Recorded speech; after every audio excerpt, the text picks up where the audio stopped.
Finally, and taking a cue from local authorities' initiatives, the White House announced a new strategy to tackle the explosion in heroin use in this country, focusing on a collection of eastern states and giving emphasis on treating addicts rather than punishing them. This plan is targeting high-level suppliers for arrest. The $2.5 million plan targets 15 states, from New England to Washington, for new partnerships between public health and law enforcement agencies. Finally, some sense with regard to the war on drugs. Announcing this, that it's called the Heroin Response Strategy, Michael Botticelli, the director of the National Drug Control Policy, he said that they're doing this because now they acknowledge something that we've been talking about here at the Lib for months now. There's a public health and a public safety issue. The boom of heroin in this country caused by prescription drugs is real. We've covered Chicago. Specifically, exactly. We covered that this morning, you're right. From the boom in Chicago to the HIV outbreak in Indiana to the 4 times number of overdose in the last 8 years in this country, finally the White House says, let's do something about it. You know, this story really broke up and open about heroin addiction and use when Philip Seymour Hoffman died. I remember,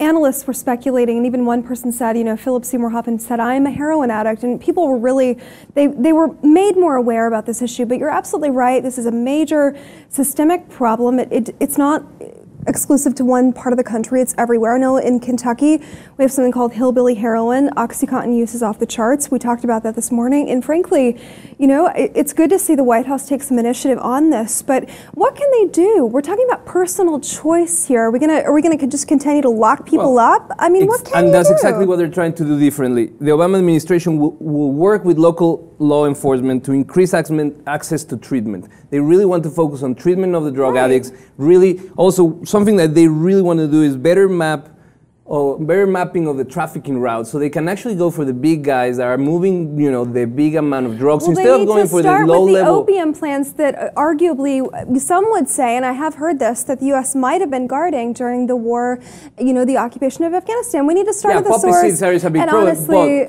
I think that bigger than that, a bigger issue than that is the use of narcotic drugs, prescription drugs. I think they're a bigger influence to the problem. Exactly, legal, but at the same time very easily obtained in the black market, which is a very important component of the whole thing. Since 2002, overdose deaths from heroin almost 4 times, and what they really want to do is law enforcement to have bigger access to Naxalone to prevent overdoses, deaths.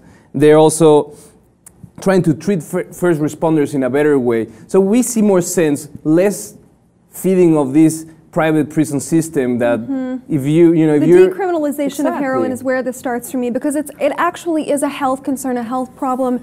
In my view, taking away the crime aspect of this is the way to go. Let's hope that they wisen up and do some of that, because it's all about treatment, and addiction is really powerful. It's heart-wrenching to see somebody struggling with addiction, and to couple that with criminalizing that behavior, it's really disgusting. And I think that you mentioned Philip Seymour Hoffman, and that really hit something, because one thing that the authorities are looking at is the shifting of demographics of users of heroin.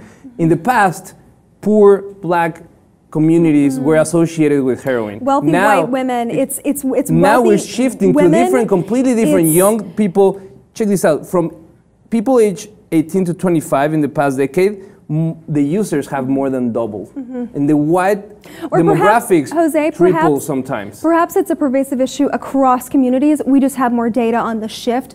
I don't think that this is a single race issue. I think that it's across but I think every the perception race, is shifting because of, and this is, again, we come back to the same place, the use of prescription drugs. A lot of people that get addicted to pills, they don't see themselves going to score some heroin at the street, but when they run out of the prescription and they're addicted, they'll go to the corner and find a $5 hit, and something that they wouldn't do before. So I think that there's a lot of things that not necessarily tied to race, but to the overconsumption and overprescription of these drugs like Oxycontin. Right. So, we've covered this to an extent. Finally, the White House is following cue to other things that we've reported before, other approaches to this problem. So we want you to check all of that down in our channel and let us know what you think, and please subscribe to the Lib TV 2.